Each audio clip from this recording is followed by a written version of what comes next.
दोस्तों स्वागत है आपका अपने YouTube channel YK study centre 2.0 में। हमने अपने पिछली क्लासों में कुछ कोशिकांगों के बारे में पढ़ा था। आज हम अगला कोशिकांग गोल्जी काय पढ़ेंगे। तो आइए दोस्तों शुरू करते हैं आज की अपनी क्लास।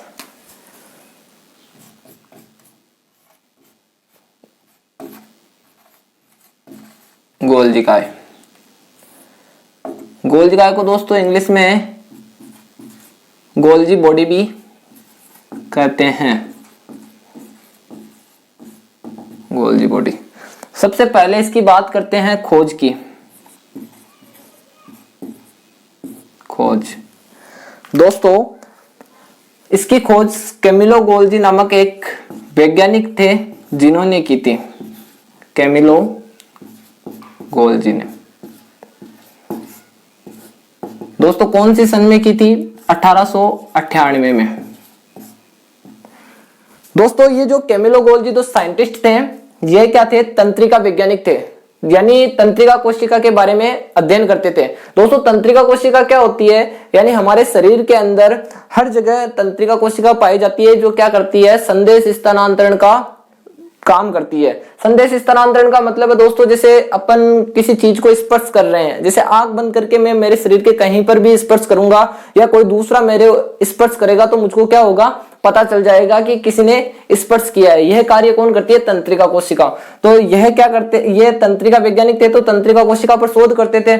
तो एक दिन क्या हुआ, जब ये श्वेत उल्लू की तंत्रिका कोशिका, यानी श्वेत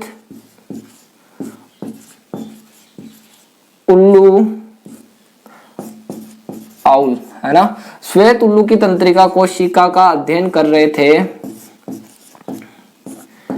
तब इन्होंने क्या किया? एक संरचना देखी जिसका नाम इन्होंने गोल्जी काय दिया, या जो इनका नाम है कैमिलो गोल्जी, इसी के ऊपर गोल्जी काय का नाम रखा गया। यानी ये सर्वप्रथम श्वेत उल्लू, जो श्वेत उल्लू है उसकी तंत्रिका कोशिका में खोजा गया था। और खोजा किसने था? कैमिलो गोल्जी नामक एक साइंटिस्ट थे जिन्होंने 1898 में खोजा था। अब बात करते हैं दोस्तों इसके उपनाम की। उपनाम यानी दोस्तों के ना गोल्जी काय को अन्य नाम भी दिए गए हैं, जैसे गोल्जी कॉम्प्लेक्स। गोल्जी कॉम्प्लेक्स को हिंदी में बोलते हैं गोल्जी सम्मिश्र।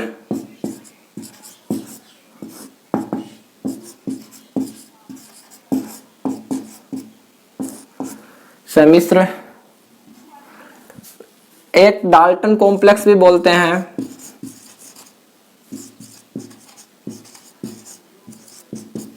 डाल्टन कॉम्प्लेक्स, इसको बोलते हैं डाल्टन सम्मिश्र।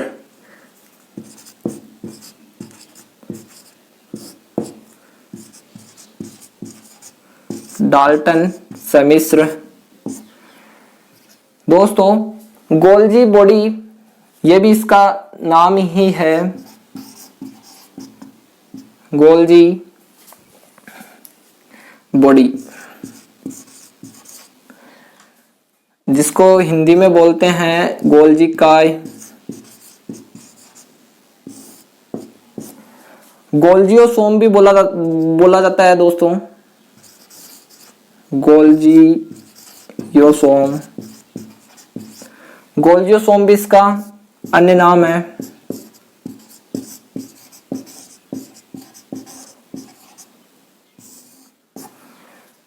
दोस्तों इसको डिक्टियोसोम भी बोला जाता है।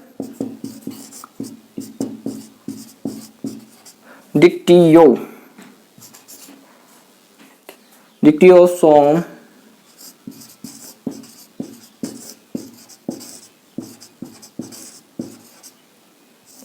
डिक्टियोसोम भी बोला जाता है। यानी ये क्या है? ये इसी के नाम है। यानी गोल्जी बॉडी को गोल्जी कॉम्प्लेक्स भी बोलते हैं, डाल्टन कॉम्प्लेक्स भी बोलते हैं, गोल्जी बॉडी भी बोलते हैं, गोल्जियोसोम भी बोलते हैं, डिक्टियोसोम भी बोलते हैं, इयोसोम भी बोलते हैं।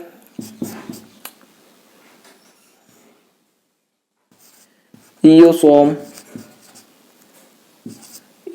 भी बोलते हैं।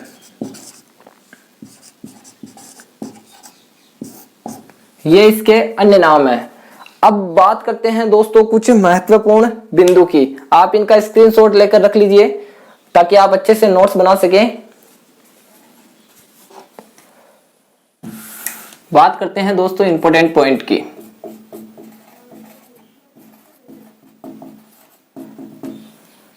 इंपॉर्टेंट पॉइंट, पहला पॉइंट दोस्तों यह एकल कलाबद्ध कोशिका होती है।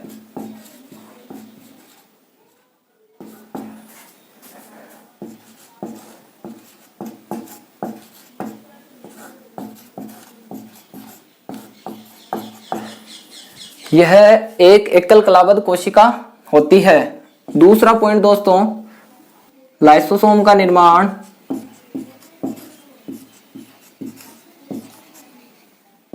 लाइसोसोम का निर्माण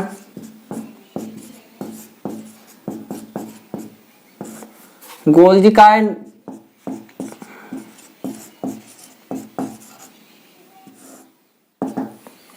नामक अंगक से होता है।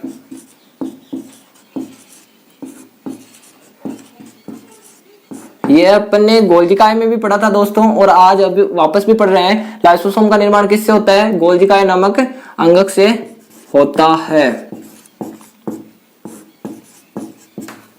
दोस्तों अगला पॉइंट, इसका अभाव होता है प्रोकैरियोटिक कोशिका में। प्रोकैरियोटिक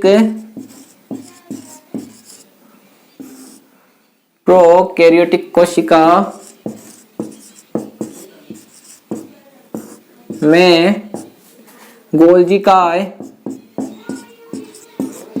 गोल्जिकाय का अभाव होता है,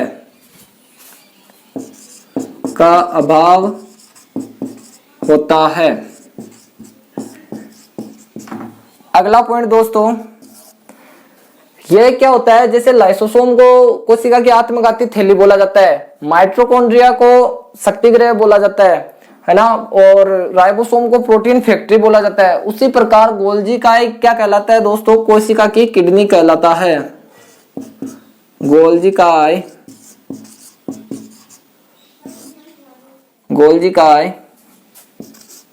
कोशिका की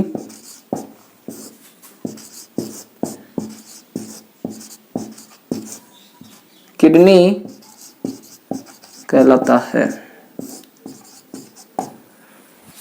अगला पॉइंट दोस्तों, गोल्जिकाय की संख्या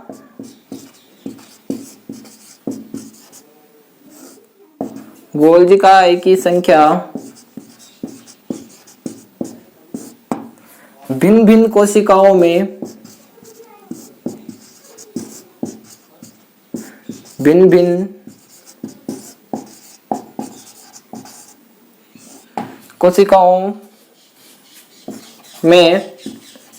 होती है।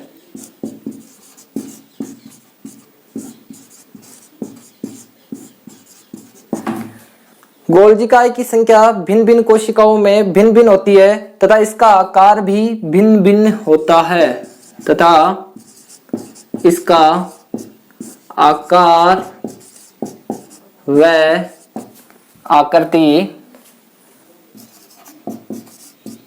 आकृति भी भिन्न भिन्न होती है।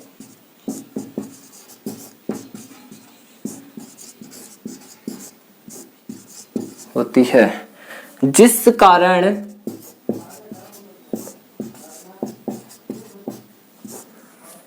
कारण इसे बहुरूपिया अंगक भी कहते हैं। यानी क्या है दोस्तों? जैसे गोल्जिकाय की संख्या भिन्न भिन्न कोशिकाओं में भिन्न भिन्न होती है तथा इसका आकार व आकृति भी क्या होती है? भिन्न भिन्न होती है, जिस कारण इसे क्या कहते हैं? बहुरूपीय अंगक भी कहते हैं। और क्यों कहते हैं? क्योंकि दोस्तों इसके आकार व आकृति बहुरूपी की तरह बदलती रहती है। यानी जिस प्रकार बहुरूपीय अपना रूप बदलता है उसी प्रकार ये अंगक भी क्या करता है? अपना रूप बदलता रहता है। दोस्तों आप इसका स्क्रीनशॉट लेकर रख लीजिए ताकि आप अच्छे से नोट्स बना सकें। हम आगे पढ़ते हैं दोस्तों। आगे बात करते हैं गोल्जिकाय की संरचना की।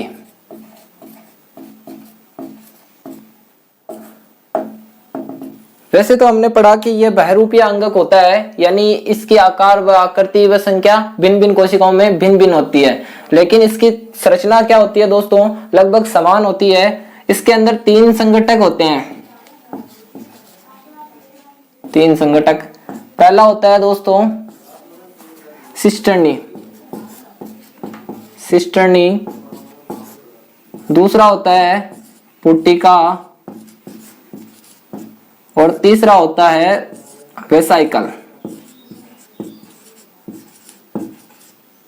वेसाइकल। तो दोस्तों इसकी थोड़ी संरचना बनाते हैं हम। जैसे ये क्या है, इस प्रकार थैलेनुमा संरचनाएं पाई जाती है। ये इस प्रकार की संरचनाएं होती है दोस्तों, एक दूसरे के ऊपर।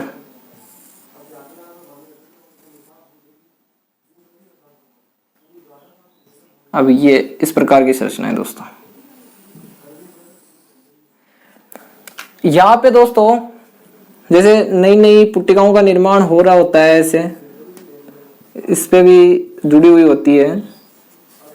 यहाँ पे भी नई पुट्टिका बनी हुई होती है, पुट्टिका होती है। अब दोस्तों इसके नामकरण की बात, जैसे यह होता है इसका सिस फेज, सिस भाग, और ये होता है ट्रांस भाग, ठीक है। और दोस्तों ये जो संरचनाएं आपको दिखाई दे रही है, ये होती है सिस्टर्नी, सिस्टर्नी।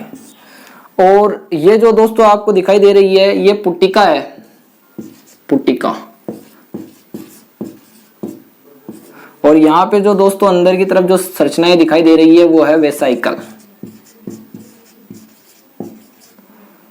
अब अपन इनके बारे में बात करते हैं, जैसे सिस्टर्नी के बारे में दोस्तों। यानी सिस्टर्नी क्या है, आपको दिख रहा है, पहला यह एक थैलेनुमा संरचना होती है।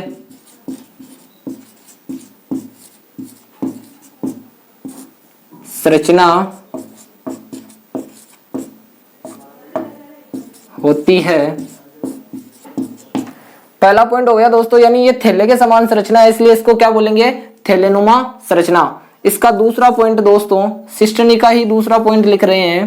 पहला पॉइंट हो गया, दूसरा पॉइंट, यह असाकित होती है।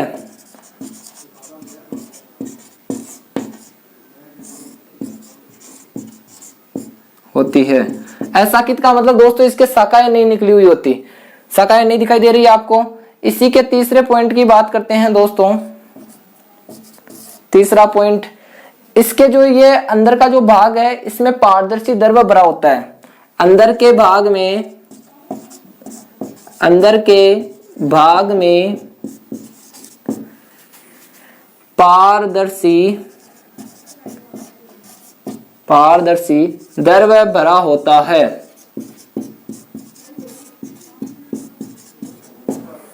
अगला पॉइंट दोस्तों, चौथा, इस सिस्टर्नी की बात कर रहे हैं। सिस्टर्नी की संख्या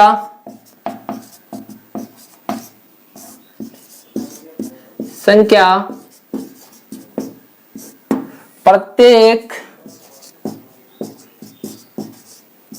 गोल्जिकाय में, प्रत्येक गोल्जिकाय में 3 से 12 होती है। ये तो बात हुई दोस्तों सिस्टर्नी की। दूसरा बात करते हैं हम पुटिका की। दोस्तों पुटिका का निर्माण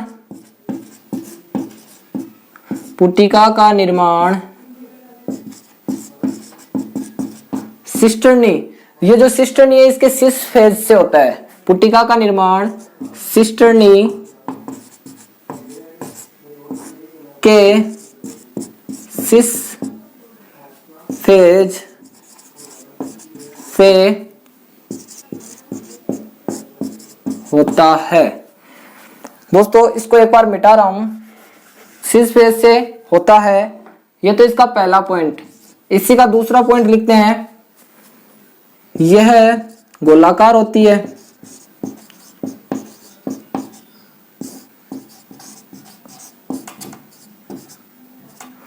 और दोस्तों यह गोलाकार होती है, और इसका भी लिख दो कि यह चपटी होती है, यह चपटी होती है।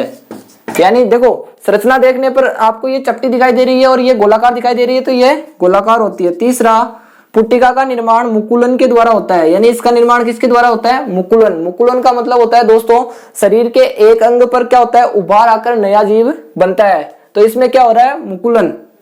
पुट्टिका का निर्माण, पुट्टिका का निर्माण मुकुलन के द्वारा होता है, मुकुलन के द्वारा होता है। और मुकुलन सामान्यतः दोस्तों हाइड्रा की जनन विधि होती है, हाइड्रा में मुकुलन के द्वारा जनन होता है और अमीबा में द्विखंडन द्वारा। अब बात करते हैं तीसरा, इसका जो पहला पार्ट था दोस्तों सिस्टर्नी, है ना, दूसरा पार्ट हो गया पुट्टिका। अब इसका तीसरा पार्ट है दोस्तों कौन सा? वेसाइकल। वेसाइकल, वेसाइकल क्या है दोस्तों? यह भी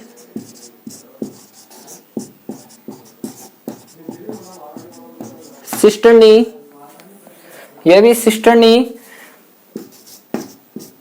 के द्वारा निर्मित होता है। यानी ये वेसाइकल भाग भी क्या होता है? सिस्टर्नी द्वारा निर्मित होता है। इसके अंदर प्रोटीन व वसा का संचय होता है, प्रोटीन, प्रोटीन व वसा का संचय होता है।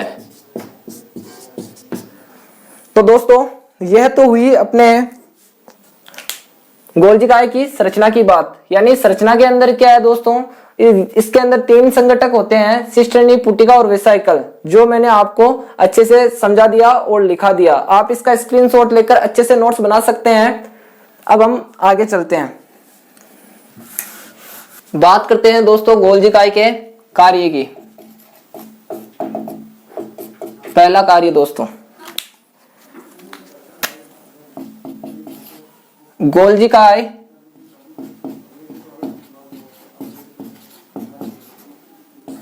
कोशिका में आने जाने वाले, गोल्जी काय कोशिका में आने जाने वाले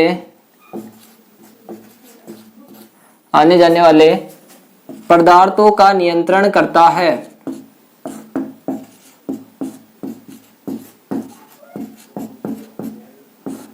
नियंत्रण करता है।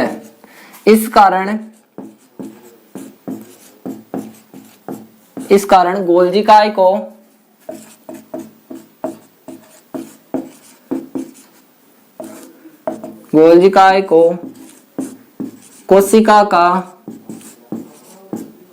कोशिका का यातायात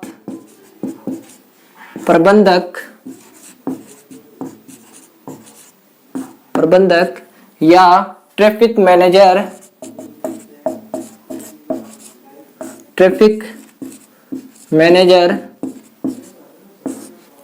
भी कहते हैं।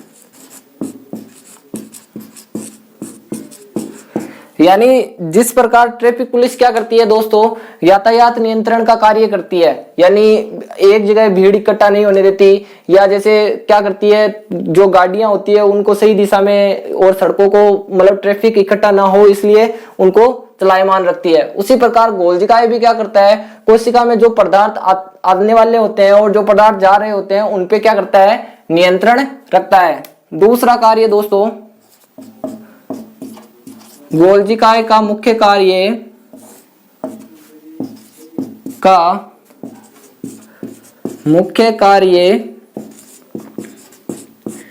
कोशिका में आवश्यक पदार्थों का, गोल्जी काय का मुख्य कार्य कोशिका के आवश्यक पदार्थों का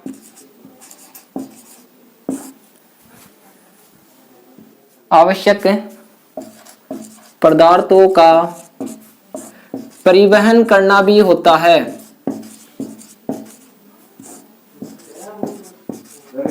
करना भी होता है। यानी दोस्तों गोल्जिकाय का मुख्य कार्य क्या होता है? कोशिका के आवश्यक पदार्थों का परिवहन करना भी होता है। परिवहन का मतलब क्या होता है दोस्तों? ये इसका मुख्य कार्य भी है। जैसे क्या होता है, जैसे कोई बैडमिंटन खेल रहा है तो वह हाथ काम में ले रहा है, या कोई धावक दौड़ रहा है तो वह अपने पैर काम में ले रहा है, और जैसे मैं लिख रहा हूं तो मेरा हाथ काम में ले रहा हूं, और बोल रहा हूं तो मेरा मुंह है और जीभ काम में ले रहा हूं। तो अब देखिए दोस्तों, यानी अलग अलग कोशिका के पास क्या है? अलग अलग काम है, और हर काम में क्या कर रही है कोशिका? एटीपी खर्च कर रही है, ऊर्जा खर्च कर रही है। अब अलग अलग कोशिकाओं को, यानी जैसे कोई कोशिका है, इस कोशिका के पास क्या है? एनर्जी ज्यादा है और इसके पास कम है। यानी आप ऐसे समझिए कि कोई धावक दौड़ रहा है और उसके पैरों को अधिक ऊर्जा की आवश्यकता है, और जबकि उसके ऊपर वाले शरीर को इतनी ऊर्जा की आवश्यकता नहीं है। तो जो पास वाली कोशिकाएं होती है उसकी ऊर्जा को क्या करता है? गोल्जिकाय उठा के, इधर से उठा के उस कोशिका को दे देता है, और इधर से उठाकर इस कोशिका को दे देता है। यानी जिस कोशिका को जिस चीज की आवश्यकता होती है, गोल्जिकाय वह दूसरी कोशिका से लेकर उस तक पहुंचा देता है, यानी परिवहन का कार्य करता है। कभी ऐसा आपके साथ ऐसा तो नहीं हुआ दोस्तों कि जैसे आपकी कमर थक गई हो और आप बोल रहे हो कि मेरी कमर थक गई, बाकी सब ठीक है? ऐसा कभी नहीं होता है दोस्तों, क्योंकि पूरा का पूरा शरीर एक साथ थकता है। क्यों होता है ऐसा? क्योंकि यह क्या करता है? मैनेज करता है, यानी परिवहन का कार्य करता है। जिस कोशिका में ऊर्जा अधिक है तो वह दूसरी कोशिका को दे देगा, किसी कोशिका में प्रोटीन अधिक है तो जिस कोशिका में प्रोटीन की कमी हो रही है वह उसको ले जाकर दे देगा। यानी यह काम करता है परिवहन का। जैसे अभी मैं आपको पढ़ा रहा हूं और मेरी जीभ काम में आ रही है, तो क्या ऐसे थोड़ी ना होता है कि धीरे धीरे जीभ थक जाएगी, धीरे धीरे बोलना बंद? ऐसा कभी नहीं होता दोस्तों। यानी मेरे पैर अभी क्या है, मैं एक जगह खड़ा हूं तो पैर बड़े साइज में बड़े हैं, तो इनमें कोशिकाएं भी ज्यादा है, तो ये क्या करेंगे? जल्दी जल्दी ऊर्जा बनाएंगे और जीभ तक पहुंचा देंगे। तो ये क्या है? गोल्जिकाय का कार्य होता है परिवहन का। आगे बात करते हैं दोस्तों, तो गोल्जिकाय होता है वो विभाजन के समय क्या करता है? गोल्जिकाय कोशिका विभाजन के समय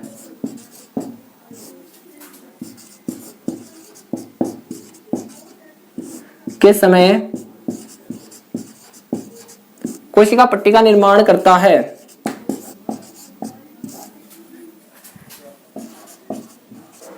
पट्टी का निर्माण करता है। दोस्तों गोल्जिकाय ही क्या करता है? शुक्राणु के एक्रोसोम का निर्माण करता है। गोल्जिकाय शुक्राणु के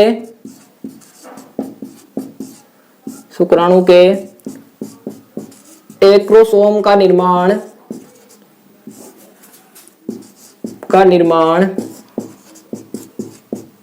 करता है। शुक्राणु का एक्रोसोम मैंने पिछले पार्ट में भी बताया था दोस्तों, जो शुक्राणु के आगे का भाग होता है। यानी यह कोई शुक्राणु है, इसका जो ये आगे का पार्ट होता है दोस्तों, ये होता है एक्रोसोम भाग। इसमें एसोसोम पाए जाते हैं। तो ये क्या करता है? गोल्जिकाय इसका निर्माण करता है। अगला दोस्तों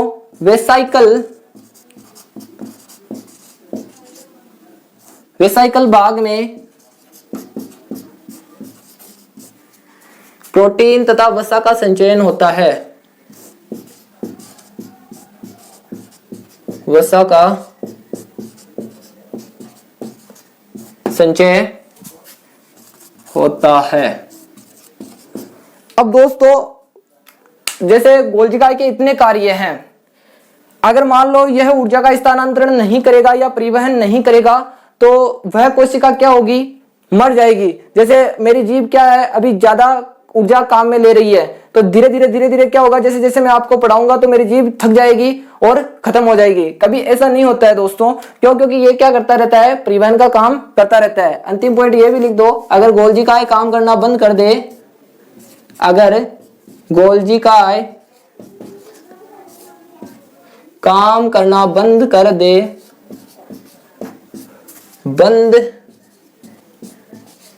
कर दे तो कोशिका की मृत्यु हो जाती है। कोशिका की दोस्तों यहां पे लिख रहा हूं, तो कोशिका की मृत्यु हो जाती है।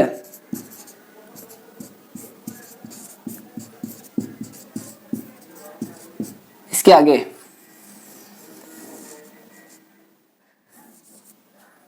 दोस्तों ये हुए अपने गोल्जी का आई के कार्य। और दोस्तों आप इसका स्क्रीनशॉट लेकर अच्छे से नोट्स बना सकते हैं। और अगर कुछ समझ में नहीं आ रहा हो या कोई दिक्कत हो तो आप हमें कमेंट बॉक्स में भी बता सकते हैं। दोस्तों आज की जो अपनी यह क्लास है वो यहीं समाप्त होती है। अब हम मिलेंगे अगली क्लास में अगले कोशिकांग के साथ। तो दोस्तों अगर आप हमारे चैनल पर नए हैं तो हमारे चैनल को सब्सक्राइब करें और बेल आइकन को ऑल पर सेट करें ताकि हमारी हर कक्षा की नोटिफिकेशन आपके पास सबसे पहले आए। जय हिंद दोस्तों।